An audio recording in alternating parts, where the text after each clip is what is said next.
TDP అధినేత చంద్రబాబు సతీమణి నారా భువనేశ్వరి చేపట్టిన నిజం గెలవాలి యాత్ర కొనసాగుతోంది. ఇవాళ విశాఖ జిల్లాలో ఆమె పర్యటించనున్నారు. చంద్రబాబు అరెస్టుతో మనస్తాపానికి గురై మృతి చెందిన వారి కుటుంబాలను నారా భువనేశ్వరి పరామర్శిస్తున్నారు. పార్టీ తరపున మృతుల కుటుంబాలకు భరోసానిస్తూ ఆర్థిక సాయం అందిస్తున్నారు.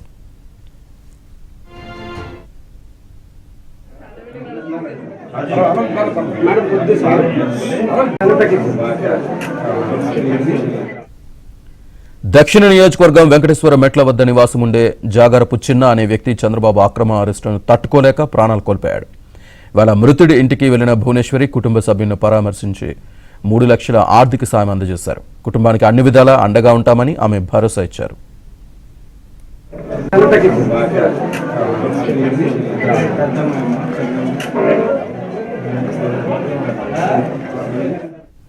అనంతరం విశాఖ దక్షిణ నియోజకవర్గం 41వ డివిజన్ జ్ఞానాపురంలో టీడీపీ కార్యకర్త మలిశెట్టి రమణ కుటుంబాన్ని పరామర్శించారు.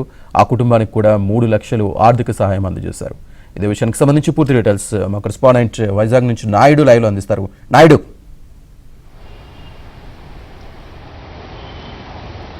ఉత్తరాంధ్రలో నారా భువనేశ్వరికి సంబంధించి ఏదైతే ఖచ్చితంగా న్యాయం గెలవాలి అనే దీంతో ఆల్రెడీ ఆమె యాత్ర చేస్తున్నారు. గతంలో ఏదైతే నారా చంద్రబాబు నాయుడు అక్రమ అరెస్టును తట్టుకోలేక అనేక మంది కార్యకర్తలు విలవిల్లాడినటువంటి పరిస్థితి. అంతంలో కొంతమంది ప్రాణాలను కోల్పోయారు. ఆ కుటుంబాలకు మేము అండగా ఉంటామని గతంలోనే నారా భువనేశ్వర్ ప్రకటించింది. అయితే ఆమె కొంతమందికి సహాయం చేయడం జరిగింది. అయితే ఉత్తరాంధ్రలో ఇప్పుడు 3వ రోజు కొనసాగుతుంది ఆమె యాత్ర.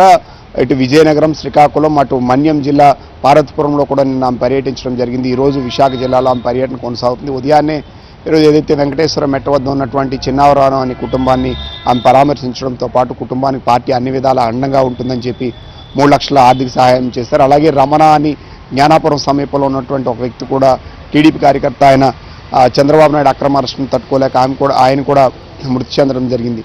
అలాగే తాడిచెట్లపాలెం దగ్గర కనకరాజు అనేటువంటి ఒక యువకుడు ఆయన కూడా మృతి చెందడం జరిగింది. వీళ్ళు ముగ్గురు కుటుంబాలను కూడా ఆమె ప్రస్తుతం ఆదుకొని ఆ కుటుంబ సభ్యులతో కూడా మాట్లాడారు. పార్టీలో వాళ్ళు నిత్యం యాక్టివ్గా ఉండడంతో పాటు చంద్రబాబు నాయుడుని అరెస్ట్ చేశారనే విషయాన్ని తట్టుకోలేక ఆ 2 రోజుల పాటు ఆయన గురించే తలుచుకుంటూ విలవిల్లాడినటువంటి విషయాల్ని ఆ కుటుంబ సభ్యులు నారా భువనేశ్వరికి అలాగే అక్కడికి వెళ్ళినటువంటి నేతలందరికీ కూడా వివరించారు.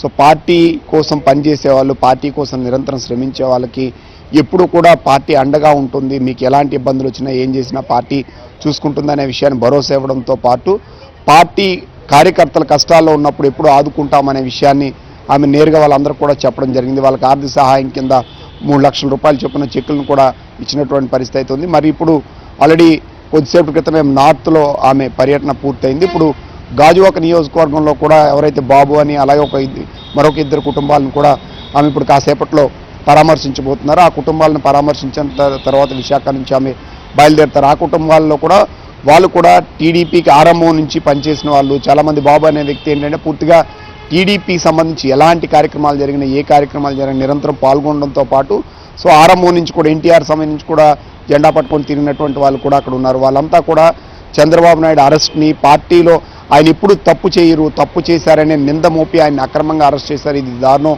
అని చెప్పి వాళ్ళ కుటుంబ సభ్యులతో చెప్పి రాత్రి అరెస్ట్ చేసిన తర్వాత రోజునటువంటి రాత్రితో తెల్లవారేసరికి వాళ్ళు చనిపోయినటువంటి పరిస్థితి ఉంది. సో ఈ విషయాలన్నీ కూడా పార్టీ పెద్దలు వీళ్ళు కూడా ఆ రోజు ఆ చంద్రబాబు నాయుడికి జరిగినటువంటి అన్యాయం, అక్రమాన్ని తట్టుకోలేక వీళ్ళంతా కూడా మనస్తాపంతో చనిపోయారు. కాబట్టి ఆ కుటుంబాలను మేము ఆదుకుంటాం, అండగా ఉంటామని చెప్పి రావడం జరిగింది. మరి కాసేపట్లో ఇప్పుడు గాజువాక నియోజకవర్గంలో నారా భువనేశ్వరి న్యాయం గెలవాలి కార్యక్రమంలో భాగంగా ఆ కుటుంబాలను పరామర్శించి వాళ్ళకి చెక్కులను అందించేటువంటి కార్యక్రమం జరుగుతుంది. ఉత్తరాంధ్ర అంతా కూడా ఇక్కడే కాకుండా రాష్ట్ర వ్యాప్తంగా కూడా అనేక మంది ప్రాణాలను కోల్పోయినటువంటి పరిస్థితి ఉంది. వాళ్ళందరినీ కూడా ఖచ్చితంగా పార్టీ ఆదుకోవడంతో పాటు ఆ కుటుంబాలకు మేము అండగా ఉన్నామనే విషయంలో భాగంగానే రాష్ట్ర వ్యాప్తంగా పర్యటన చేస్తున్నారు. ఈ రోజుతో దాదాపు ఉత్తరాంధ్ర 3 జిల్లాలు, గతంలో ఉమ్మడి ఉత్తరాంధ్రగా ఉన్నటువంటి ఏదైతే శ్రీకాకుళం, విజయనగరం, విశాఖపట్నం, అటు మన్యం జిల్లా పర్యటన పూర్తవుతుంది. మిగతా ప్రాంతాలు కూడా త్వరలోనే కూడా ఆమె పర్యటించబోతున్నటువంటి పరిస్థితి అయితే కనిపిస్తుంది. మరి కాసేపట్లో ఆమె గాజువాకలో ఉన్నటువంటి మరికొన్ని కుటుంబాలని పరామర్శించనున్నారు. Srinivas. Right, thank you Naidu.